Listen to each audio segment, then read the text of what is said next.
Hello, it's Nikki. I'm hiding in this room today.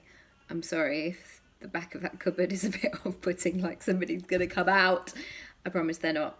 Are they? I'm not sure. Anyway, I'm here to talk about money today. It's a juicy topic, isn't it? But I want to share something that I do and that I encourage my clients to do, which may be useful for you, which is about setting money goals. And a final step that I always do that actually helps me to achieve them. And this is what it is.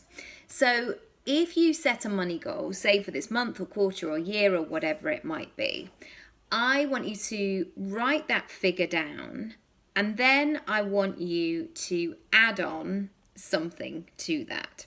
So somebody I was working with recently said one of her goals was to bring in 5 grand per month.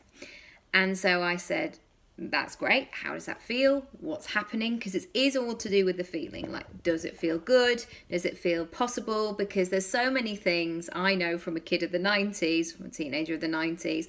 It was all about, like, you're going to marry a millionaire. Oh my God, like, you're going to marry Ryan Giggs. I was like, no, because I'm a Liverpool supporter, so I'm not going to do that.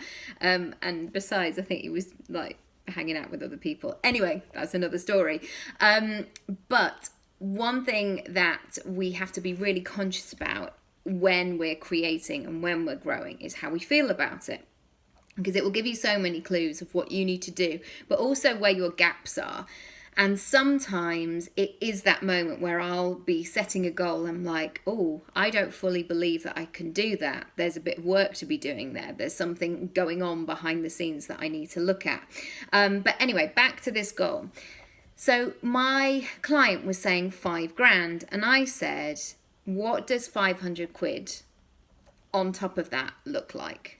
She's like, okay.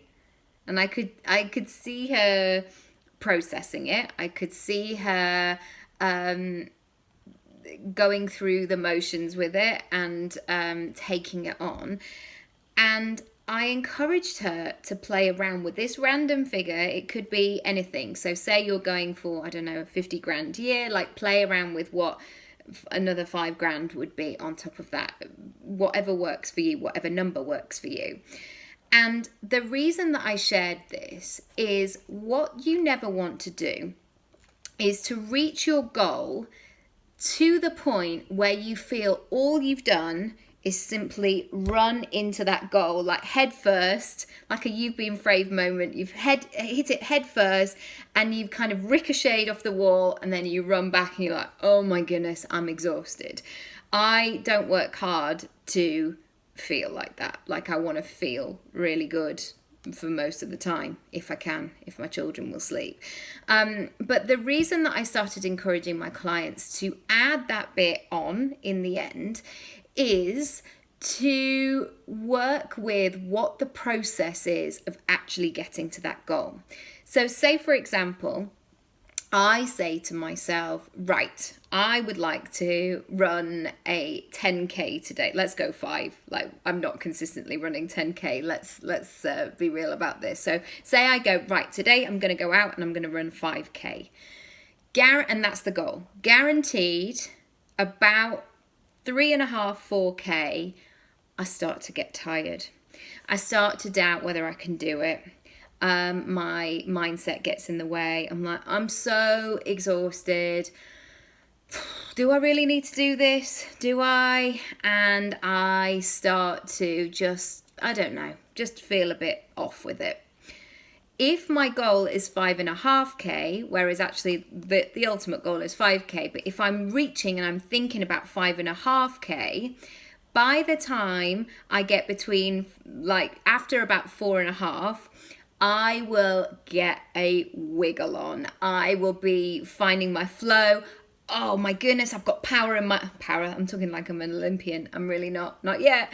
But like, I suddenly find this new burst of energy. Like, I'm doing it. I'm nearly there. I've got strength. I'll find like a really good tune on my phone that will suddenly pop up, or like the sun will come out, or it will have that like melodramatic rain that I actually quite like to run in.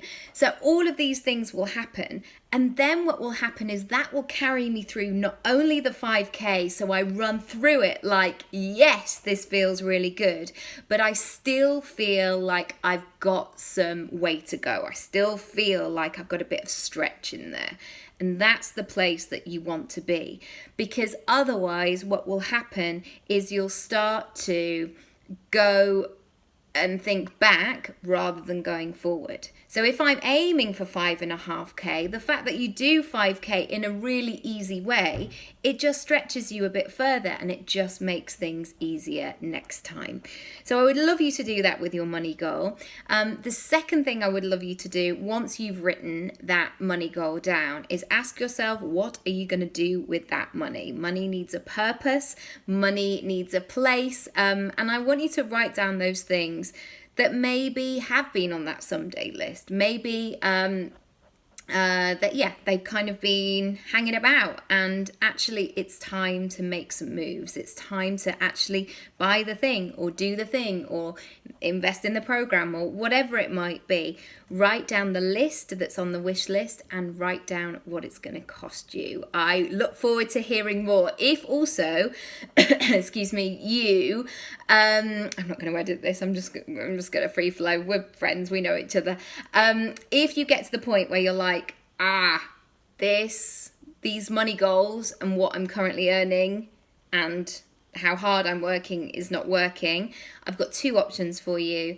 The first is a training in my £20 shop, which is called Designing Your Pricing Menu. And that will be really good at identifying those things. The second is book a free 15-minute session with me and come and work with me one-on-one. There's going to be so much good, juicy stuff that I can help you with, especially when it comes to monetizing your personal brand. Anyway, I'm going to leave it there. Thank you so much for watching. I'll see you again very soon. I'm sorry for bye.